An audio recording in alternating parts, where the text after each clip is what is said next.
அடுத்து இன்றைக்கி கிளாஸில் நம்ம தெரிஞ்சுக்க போகிற செகண்ட் டாபிக் என்ன அப்படின்னு பார்த்திங்கன்னா classification of magnetic materials.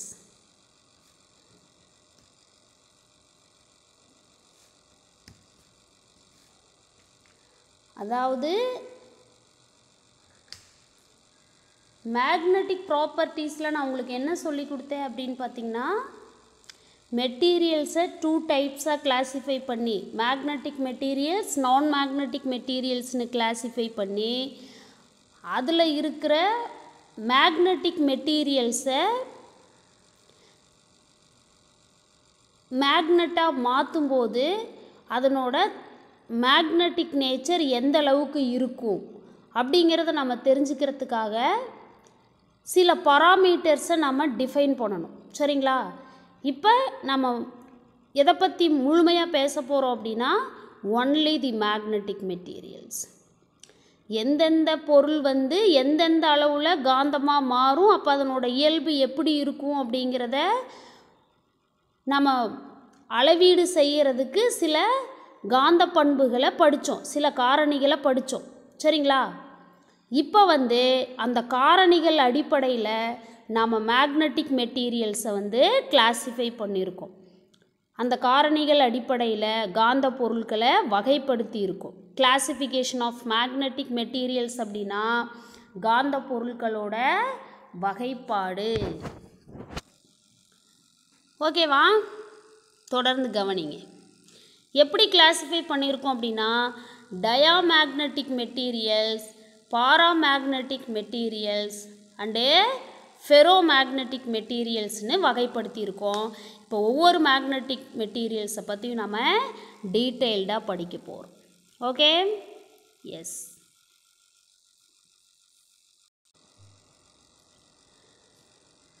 The magnetic materials are generally classified into 3 types based on the behavior of materials in a magnetizing field.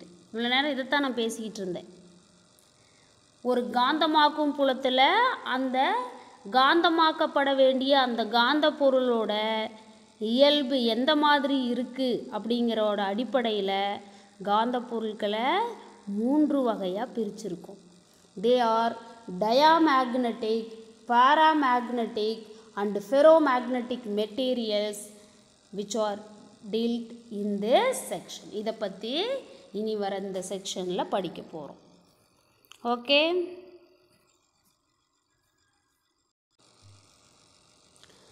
Diamagnetic materials. யாரு? Diamagnetic materials. The orbital motion of electrons around the nucleus produces a magnetic field perpendicular to the plane of the orbit. அதாவது இது நியூக்ளியஸ்ன்னு எடுத்துக்கலாம். ஆட்டமோட nucleus. இதை சுற்றி ஆர்பிட்டில் electron என்ன பண்ணுது? Revolve ஆகிக்கிட்டு இருக்குது, சுற்றிக்கிட்டு இருக்குது.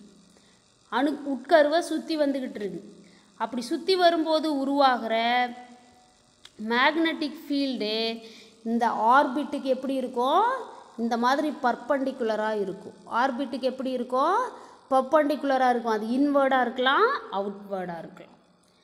The orbital motion of electrons around the nucleus produces a magnetic field perpendicular to the plane of the orbit.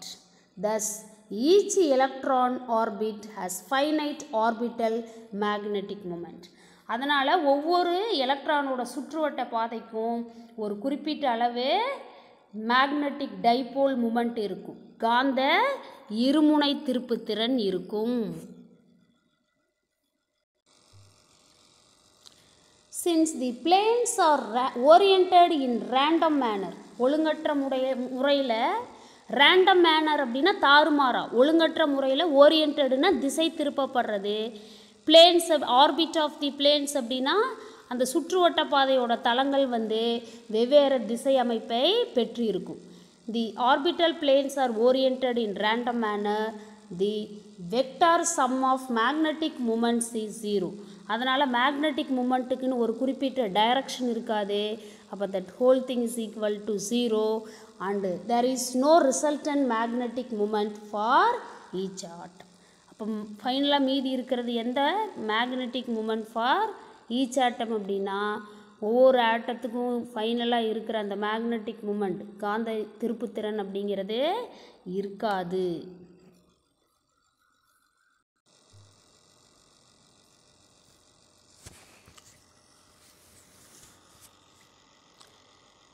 In the presence of an external magnetic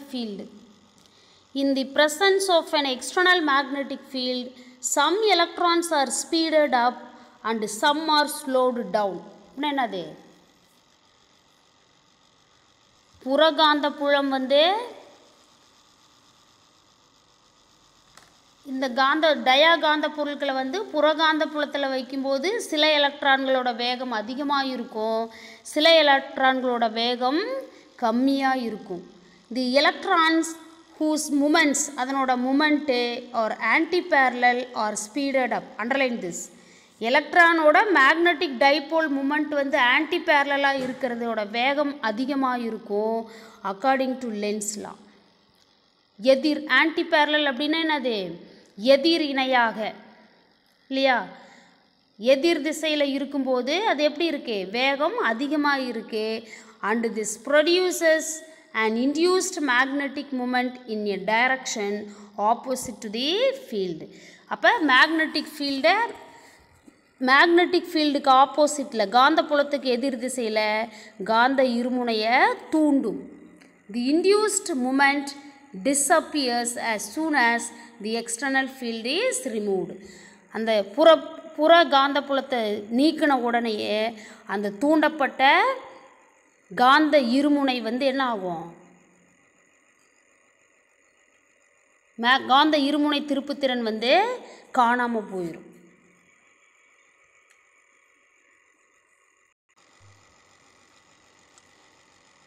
When placed in a non-uniform magnetic field, the interaction between induced magnetic moment and the external field creates a force which tends to move the material from stronger part to the weaker part of the external field. Underline this.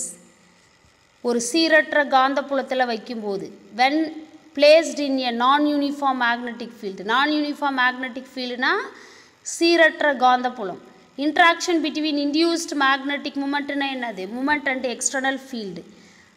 ஒரு சீரற்ற காந்த புலத்தில் வைக்கும்போது அங்கே இருக்கிற தூண்டப்பட்ட காந்த இருமுனை திருப்புத்திறனோடையும் அந்த புற காந்த புலத்துக்குடைய வினை புரிஞ்சு ஒரு விசையை உருவாக்கும். கிரியேட்ஸ் எ ஃபோர்ஸ் அப்படின்னா ஒரு விசையை உருவாக்கும். Which tends to move the material from stronger part to the weaker part of the external field. Tends to என்னது இது வழிவகுக்கும். எதுக்கு அந்த காந்தப்புலத்தில் வைக்கப்பட்ட அந்த பொருளை வந்து எங்கே பண்ணும், காந்தப்புல வலிமை அதிகமாக இருக்கிறது ஸ்ட்ராங்கர் பார்ட்டு, காந்தப்புல வலிமை கம்மியாக இருக்கிறது வீக்கர் பார்ட். அந்த புற காந்தப்புலத்தில் காந்தப்புல வலிமை அதிகமாக இருக்கிற இடத்துல இருந்து காந்தப்புல வலிமை கம்மியாக இருக்கிற இடத்த நோக்கி இது அந்த விசை வந்து காந்த பொருளை நகர்த்திவிடும். It means that diamagnetic materials is repelled by the field. Strength அதிகமாக இருக்கிற இடத்துல இருந்து வீக்காக இருக்கிற இடத்துக்கு போகுதுன்னா அந்த எக்ஸ்டர்னல் மேக்னெட்டிக் ஃபீல்டு இந்த டயாமேக்னெட்டிக் மெட்டீரியல்ஸை ரிப்பல் பண்ணுது, விலக்கி விடுது அப்படின்னு அர்த்தம். புரியுதுங்களா கண்ணே? இன்னொரு டைம் சொல்கிறோம் பாருங்கள். When placed in a non-uniform magnetic field, the interaction between induced magnetic moment and the external field creates a force which tends to move the material from stronger part to the weaker part of the external field.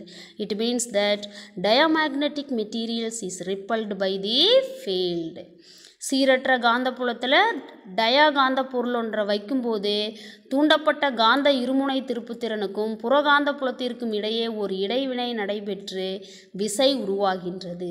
இந்த விசை என்ன செய்யுது, டயாகாந்த பொருளை புறகாந்த புலத்தோட வலிமை மிகுந்த பகுதியிலிருந்து வலிமை குறைந்த பகுதிக்கு நகர்த்துறதுக்கு முயற்சி பண்ணுது.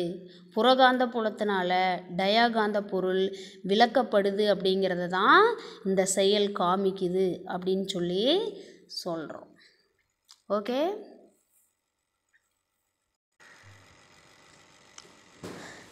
This action is called a diamagnetic action. Such materials are known as diamagnetic materials. Action என்னது? செயல். இந்த செயலுக்கு என்ன பேர்? Diamagnetic action. டயா காந்த செயல் அப்படின்னு பேர். எந்தெந்த பொருளுக்கு இந்த தன்மை இருக்கோ, இந்த இயல்பு இருக்கோ, அது எல்லாமே டயா காந்த பொருட்கள், டயாமேக்னெட்டிக் மெட்டீரியல்ஸ். ஃபார் எக்ஸாம்பிள் யார் யாருக்கெல்லாம் இந்த இயல்பு இருக்குதுன்னு கண்டுபிடிச்சிருக்கோம் அப்படின்னா பிஸ்மத், காப்பர் அண்டு வாட்டர். இதெல்லாம் யாருக்கு example? Examples of diamagnetic materials. isn't it? yes. கவனிக்கணுங்களா? இது ரொம்ப ரொம்ப முக்கியமான பார்ட்டு. 2 மார்க்ஸ் 3 மார்க்ஸில் கேட்கலாம். கவனிங்க. The properties of diamagnetic materials. யாரது? Properties of diamagnetic materials. First property, magnetic susceptibility is negative. சசப்டிபிலிட்டின்னு நான் என்னன்னு சொல்லி கொடுத்துருந்தேன்? காந்த ஏற்பு திறன். ஒரு காந்தப்புலத்தில் ஒரு காந்தமாக்கும் பொருளை வைக்கும்போது அது எந்த அளவுக்கு அந்த காந்தப்புல வலிமையை ஏற்றுக்குதோ அதுதான் காந்த ஏற்பு திறன், மேக்னெட்டிக் சசப்டிபிலிட்டி. அது டயாமேக்னெட்டிக் மெட்டீரியலுக்கு எப்படி இருக்கு? நெகட்டிவ் வேல்யூவாக இருக்குது. எப்படி? நெகட்டிவாக இருக்குது. Relative permeability is slightly less than unity. யாரே?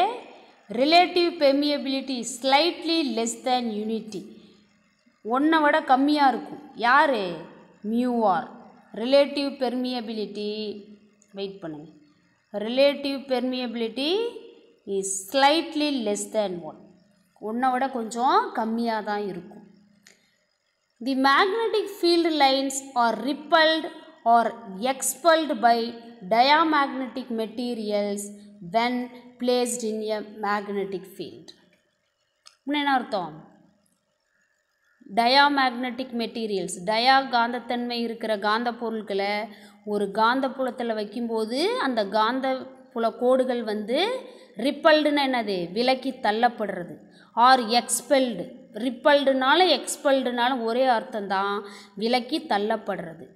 The magnetic field lines are repelled or expelled by diamagnetic materials when placed in a magnetic field. புறகாந்த புலத்தில் டயாகாந்த பொருட்களை வைக்கும்போது காந்தப்புல கோடுகள் அந்த பொருளிலிருந்து விலக்கி தள்ளப்படுகின்றன.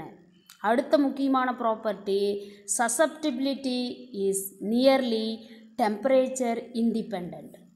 சசப்டிபிலிட்டி அப்படிங்கிறது யாரை சார்ந்து இல்லை? டெம்பரேச்சரை சார்ந்தே இல்லை.